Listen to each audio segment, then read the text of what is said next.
mbas 10 vite, pra se duket martesë ka fjalën, që 3 muj burrit dëshiron munda sepse po më thot nuk të du, s'kam ndjenja.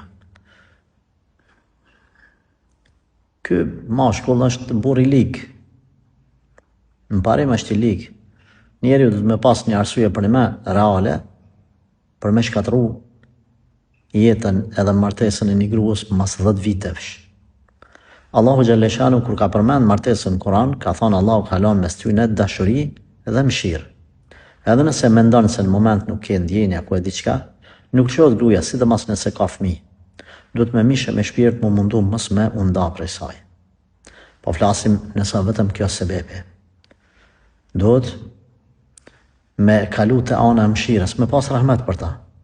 Jo të gjitha çiftet domethënë kanë dashurinë sikurse ditën e parë ose muajin e parë. Prandaj edhe e quajnë ata muaj mjaltit.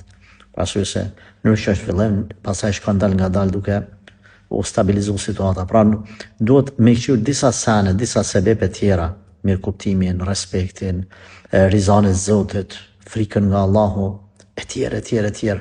Kur e bën për zot Zotit, nuk e lëshon gruan. Allahu xhel ka me të çu bereqet pastaj. Nuk qohet gruaja vetëm thjesht.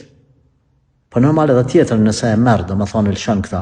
Mas 5 vjet edhe 10 vjet, s'ki me pas ndjenja se ashtu ka me rrjedh situata.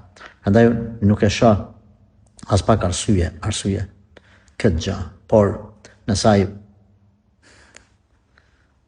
nuk duhet të përmendin e fjalë të pahishme, ai çmendur e bën një gjë të tillë, ty Allahu vesh një moft, hasbunallahu wa ni'mal wakil, vesh thuaj Allah, një mam.